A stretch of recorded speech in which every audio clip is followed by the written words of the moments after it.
We have these wonderful food webs in rivers and wonderful places we love to swim, and we depend on them too for our water supplies.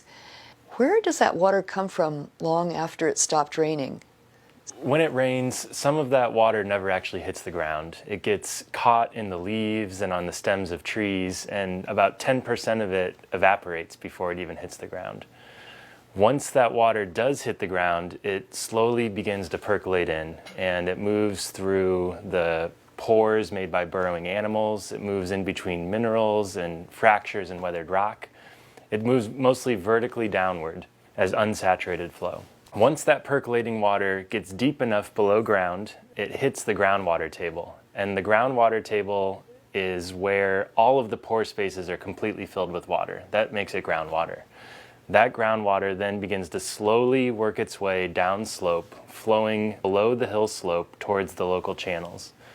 There, that groundwater emerges either directly into the streams, or it can emerge as springs further up on the hill slope that then flow down into the streams. In California, we live in a seasonally dry climate. That means that it doesn't rain at all for up to 6 months out of the year. However, we still see that there's water flowing in many of our streams and rivers. Where is that water coming from? Well, that water is supplied by the slow drainage of groundwater from hill slopes. All of that water that arrived in the winter is filling up something that we've called the critical zone, and that's the near surface layer that extends from the top of the canopy of the trees downwards through the weathered subsurface where the minerals and rocks are altered to fresh bedrock. And that's where all of the dynamic water storage is, what comes in the winter and then leaves again in the summer. The key process of groundwater drainage through the critical zone sustains the base flow in California's rivers. The base flow is the water that's there when it hasn't rained in a long time. So the groundwater within the Eel River watershed exists below hill slopes throughout this mountainous topography. Every hill slope has a local groundwater table below it that is individually reacting to incoming storm events and feeding the local stream channels. So the seasonal variation in the water table is driven by two processes. One is the drainage of the groundwater to the streams, and that's what causes the water table to go down. The second process is the recharge of the groundwater table from rain that's infiltrating in from on top, and that causes the water table to go up. The balance of those two processes determines how much groundwater there is at any given time.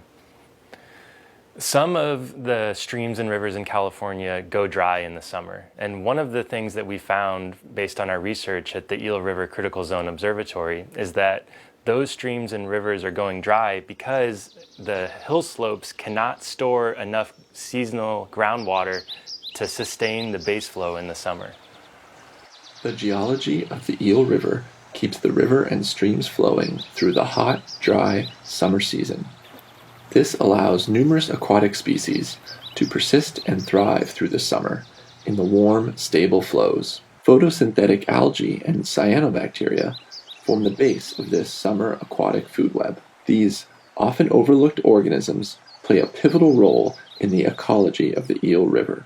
And so our research is collecting cyanobacteria from across the Eel River watershed from many different environments. And we are wanting to understand how both spatial and environmental conditions create gene flow barriers, which then sustain the different species within the Eel River. Cyanobacteria are microscopic bacteria that are able to photosynthesize. And this means that just like these trees around us, they can grow by using energy from the sun. Cyanobacteria are also very ancient. They evolved over 2.5 billion years ago and were one of the first organisms to develop photosynthesis. And today they can be found all over the globe, in oceans, rivers, lakes, even in deserts and on Antarctica. And so since they are a diverse group of organisms and present in many different habitats, by studying cyanobacteria, we're able to learn more about how ecosystems function and also how evolutionary processes have occurred over time. Algae are wonderful organisms, but it's kind of, you might even call it a garbage can classification. Algae include all non-vascular photosynthetic organisms in the ocean and in freshwater rivers and lakes and springs. And by non-vascular, I mean that they don't have the vessels through which trees, for example, root soil moisture and groundwater up to their leaves and take the sugars that the leaves produce and root those down and store them in the roots or use them for growth. So there's this kind of circulatory system in higher plants. Algae and seaweeds lack that, and yet they can occupy lots and lots of different environments on the earth, and they just do amazingly diverse things. If you live around the rivers of the north coast of California, you've seen these great big green Rapunzel hair type growths of a filamentous green alga that's actually colonial, cell stacked upon cell stacked upon cell. And those things can also get 12, 15 feet long in big algae years. And they also have rough skin, so lots of these microalgae grow on them. And together, the microalgae and the structural algae, that green long stuff, make a base for most of the animal consumers in the coastal rivers of California. In sunny spots of the Eel River, Clodophora is a common algae you may see growing in summertime. And it's this yellow algae right at my feet. Clodophora grows long filaments that can be several meters long, and they start out green in the summertime. By this time in the summer, they've turned yellow, and that's because those green filaments have been colonized by microscopic algae that have different colored pigments in them, which make them look more yellow. By picking up Clodophora, you'll notice that it's not slimy like the other algae Spirogyra. It feels a bit like a wet cotton ball. If you pull it apart, you'll also see that the filaments are branching like a tree. So you'll see other filaments coming off of a main central filament. Clodophora is very beneficial to the food web in the Eel River.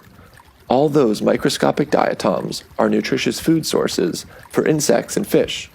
This is an important part of the food web in these big, sunny, open channels. It's only in the very dark headwaters where there's not enough light that organisms are getting a lot of their organic matter from terrestrial leaves and twigs. And even when you go down to a half open, half shaded, half sunlit creek, then you'll get almost all of the organisms in the channel built of carbon that these photosynthetic algae captured and chemically changed into long complex molecules that are useful for animal life and algal life too. Cyanobacteria also affect water quality. And this is because many cyanobacteria are able to produce molecules that are toxic to humans, pets, and livestock. And so in most systems, cyanobacteria are present in low abundances, and so there are not enough toxin molecules produced to threaten water quality. But in certain conditions, the cyanobacteria can bloom and become one of the most abundant organisms in the environment. And when this occurs, actions need to be taken to help prevent exposure to these cyanotoxins.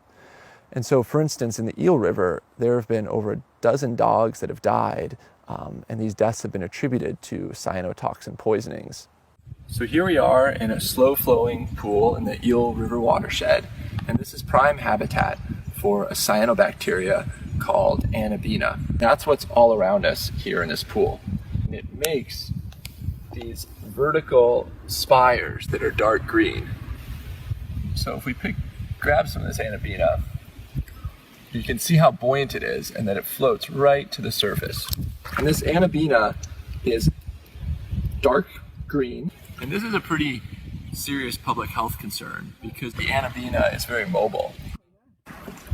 Behind me is an excellent example of an accumulation of floating Anabina here in the Eel River. Anabina is one of the cyanobacteria that can produce toxins and be harmful or fatal if ingested. And this has all come from upstream mats that were then dislodged and floated at the river surface until being trapped in this backwater swimming pool. Now this is a popular swimming hole, and just before we got here there was a family swimming here with their kids. And this is not advisable because if you see mats like this, they could be producing toxins, and so it would be wise to avoid swimming in locations like this and go and find a different swimming hole that doesn't have any floating algae on it.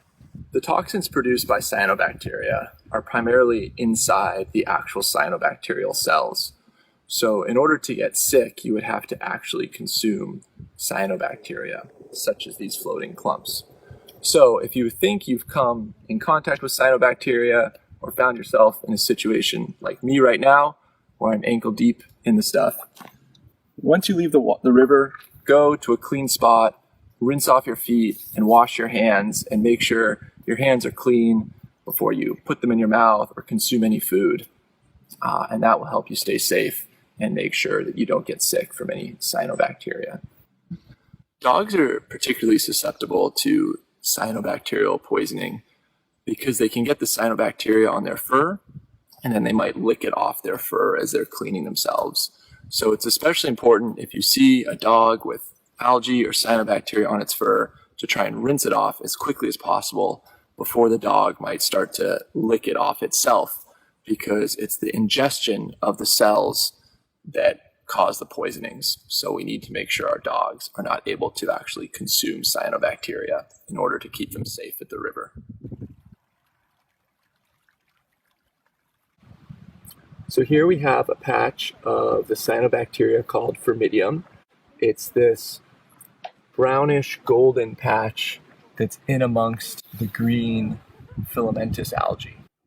Firmidium makes this cohesive orange-brown mat, and it's usually found in faster flowing water. So you can see that we have quite a bit of current here, causing everything to flutter. And this is a toxin-producing cyanobacteria. So if you see this on cobbles, you want to avoid it, or if you see it, that it's detached and is floating somewhere, you also want to avoid it. And you tend to find it growing directly on the rocks. So here's the rock that this one was growing on, and in faster flowing waters like we're in right here.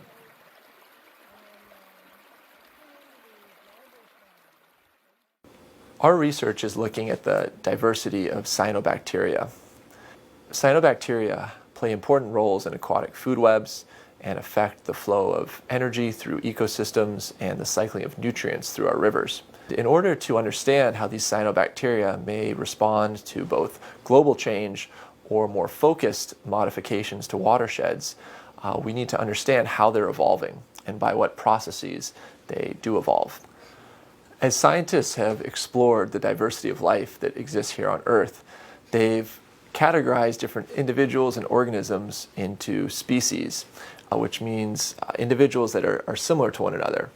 The same is true for the bacteria and the cyanobacteria. To study the evolution of cyanobacteria in the watershed, what we're doing is we're collecting samples of this particular genus called Firmidium from as many different environments that we can find it. And so we've been traveling through both creeks as well as the sunny lower reaches of the Eel River, scraping off Firmidium from the rocks.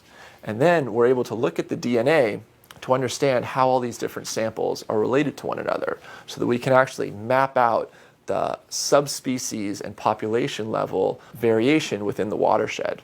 And then we're also collecting a lot of environmental parameters when we're collecting the Firmidium. And so we can then take the genetic relationships and then compare them to the environmental relationships at each site, as well as just the spatial relationships of the map from where all our sites are collected. And then we can see whether space or the environment or a combination of both might be affecting the population structure within the watershed. I have here a model to help understand the way that environmental and spatial barriers to gene flow work. So what we have here is a little toy river network. So we have a nice main stem river here that's joined by a cool shaded creek tributary. And we have two different populations of bacteria. We have our blue population and our yellow population. These populations are separated by a pretty big distance. And so it's very rare that organisms from these two populations actually interact. And so if we simulate some disturbance and some dispersal, we see that as these bacteria are dispersing, they're pretty much staying in their area and they never really transfer from one patch to another patch. Here we have a big spatial distance creating a barrier that's preventing any exchange of genetic information from the blue to the yellow species and vice versa. Now we could have a situation here where we also add a purple species. Now here the purple and the yellow species are much closer to one another, but the purple is living in the creek, which is cool and shaded, and the yellow is living in the main stem, which is sunny and warm, and then these also have different water chemistries from one another. And so in this situation, spatially these two species are very close, but environmentally they're very different. So we can simulate this environmental barrier with this yellow-orange line here. And so now, as we start to simulate dispersal, we can see that because the environments are different, both species is spreading around within its environment, but no individuals from either species are able to cross into the other environment. And so here, the environment is creating a barrier that's preventing the movement of DNA from one habitat to another habitat. In order to sequence DNA, first we have to get the DNA out of the cells. DNA extraction involves three main parts. First, we have to break open the cell walls because the DNA is inside the cells. And so this process is called lysis, which comes from the Greek word to break apart. And then once we've broken open the cell walls, the DNA spills out. Well, now what we need to do is we need to separate our DNA from all the non-DNA that's still in that sample. And then once we've separated out the non-DNA and removed it, we can then transfer it into a new container, and then we can go and prepare it for DNA sequencing. So in addition to collecting the cyanobacteria, we also collect a lot of other environmental data about the site. We collect filtered water samples, measure the pH of the water, to measure dissolved concentrations of nitrogen and phosphorus. We will measure the flow of the water and the depth of the water at a particular site. And we then take all this environmental information and we can compare it from across all our different sites to see the range of environmental characteristics and conditions that the Formidium live within. And then we can take our Formidium samples and we go and we sequence the DNA from our samples. And using that DNA information, we can then understand how related the different samples are. And so we can start to group them together in both species, subspecies, and populations. We are living in a watershed that we all really care about. We care about its future. We know it's facing a future of maybe more prolonged droughts and more intense rains. That's what has been forecast. That's what we're starting to see. So as an ordinary person, you can feel pretty helpless. What do you do to keep salmon going, to keep the forests alive? And we don't feel we can do a whole lot about what's happening in the atmosphere, at least at the scale of individual citizens or small groups. But we can do a lot locally to protect something that is starting to be called the critical zone. So the critical zone is what hydrologists, scientists who study water, and geologists are calling a thin skin. It's the thin skin of the earth, but it's the living skin. So that's the critical zone, from the bottom of the water table or the top of the unweathered bedrock down deep, all the way up through the vegetation canopy, and it's a very thin skin, but it's a skin that our land use decisions will affect. Are we going to put toxic stuff down there and store it? Are we going to change the vegetation canopy in ways that change evaporation and storage and water quality? Are we going to withdraw water when surface waters need them? So those are our decisions that we can make as coherent societies. And of all of the citizens groups and tribes and societies I've seen, I think the most collective, wonderful spirit to preserve their environment is what I've seen in the Eel River Basin, to do good things, to use the critical zone and to use our watershed management in ways that will make our system endure. Research into cyanobacteria in Northern California rivers is still relatively recent, and so we have a lot to learn about the positive and negative effects that these organisms may have on the Eel River ecosystem. And if we can understand more about how space and the environment drives the evolution of cyanobacteria, it will give us a better understanding of how to predict the response of cyanobacteria to both global change, such as changing temperature regimes or precipitation regimes, as well as more acute and focused alterations that might come from human land use change or modifications to the watershed.